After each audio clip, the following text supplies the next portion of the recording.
ಕೃತಕವಾಗಿ ಅಭಾವ ಸೃಷ್ಟಿ ಮಾಡ್ತಾರೆ. ಪ್ರಣಬ್ ಮೋಹಂತಿ ಅವರು ಬೇಕು ಅಂತಲೇ ಕೇಂದ್ರಕ್ಕೆ ಕಳಿಸ್ತಾರೆ. ಈ ತರದ್ದೆಲ್ಲ ಸೃಷ್ಟಿ ಮಾಡ್ತಾರೋ ವಿರುದ್ಧ ಏನೂ ಆಗ್ತಾ ಇಲ್ಲ. ಅದರಿಂದಾಗಿ ಇದೆಲ್ಲ ಪ್ರವೋಕೇಶನ್ ನಡೀತಾ ಇದೆ. ಯಾರ್ಯಾರು ಹೇಳಿಕೆಗಳು ಕೊಡ್ತಾರೋ ಅದು ನಮಗೆ ಮುಖ್ಯ ಅಲ್ಲ.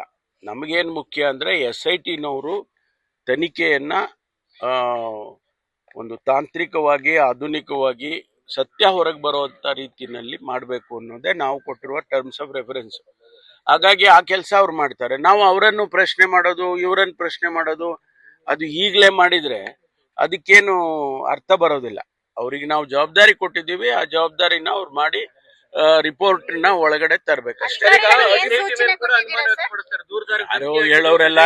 ಹೇಳೋರೆಲ್ಲ ಹೇಳ್ತಾ ಇರ್ತಾರೆ, ಈಗ SIT ಸರಿಯಾಗಿ ಮಾಡ್ತಾ ಇದೆ ಅಂತಾನು ಕೂಡ ಹೇಳ್ತಾರೆ, SIT ಸರಿಯಾಗಿ ಮಾಡ್ಲಿಲ್ಲ ಅಂತಾನು ಹೇಳ್ತಾರೆ. ಆಮೇಲೆ ಇವರೇ ಎಲ್ಲ ಸಜೆಷನ್ಸ್ಗಳು ಕೊಡ್ತಾರೆ.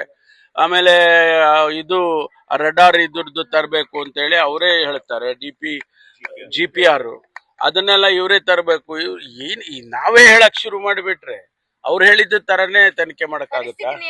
ಅವರಿಗೆ ಅದೆಲ್ಲ ಮಾಡ್ತಾರ. ಅವರು ಪೊಲೀಸ್ನವ್ರು ಸಮರ್ಥರಿದ್ದಾರೆ, ಅವ್ರು ಮಾಡ್ಕೊಳ್ತಾರೆ. ಸರ್, ಈಗ 13 ಸ್ಥಳಗಳನ್ನ ಗುರುತಿಸಿಯಾಗಿದೆ, ಅದನ್ನ ಅಗಲಾಗಿದೆ. ಇನ್ನೂ ಹೆಚ್ಚಿನ ಶವಗಳಿದಾವೆ ಅನ್ನುವಂಥದ್ದನ್ನ ಹೇಳ್ತಿದ್ದಾನೆ. ಇನ್ನು ಮುಂದುವರಿತಾ ಅಥವಾ ಇಷ್ಟಕ್ಕೆ? ಅದು ಅವ್ರ SIT ತೀರ್ಮಾನ ಮಾಡುತ್ತೆ. ನಾವು ಅದ್ರ ಬಗ್ಗೆ ಯಾವುದು ಇಂಟರ್ಫಿಯರ್ ಆಗೋದಿಲ್ಲ. ಅವ್ರು SITನವ್ರು ತೀರ್ಮಾನ ಮಾಡುತ್ತಾರೆ. ಅವ್ರು ಹೇಳೋದ್ರಲ್ಲಿ ಸತ್ಯ ಇದೆ, ಹೌದು ನೋಡ್ಬೇಕು ಅಂದ್ರೆ ಅವರು ನೋಡ್ತಾರೆ.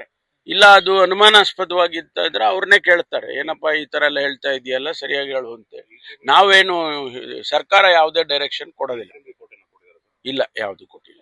ಒಳ ಮೀಸಲಾತಿ ಇವತ್ತು ಚರ್ಚೆಗೆ ಬರ್ತಾ ಇದೆಯಾ?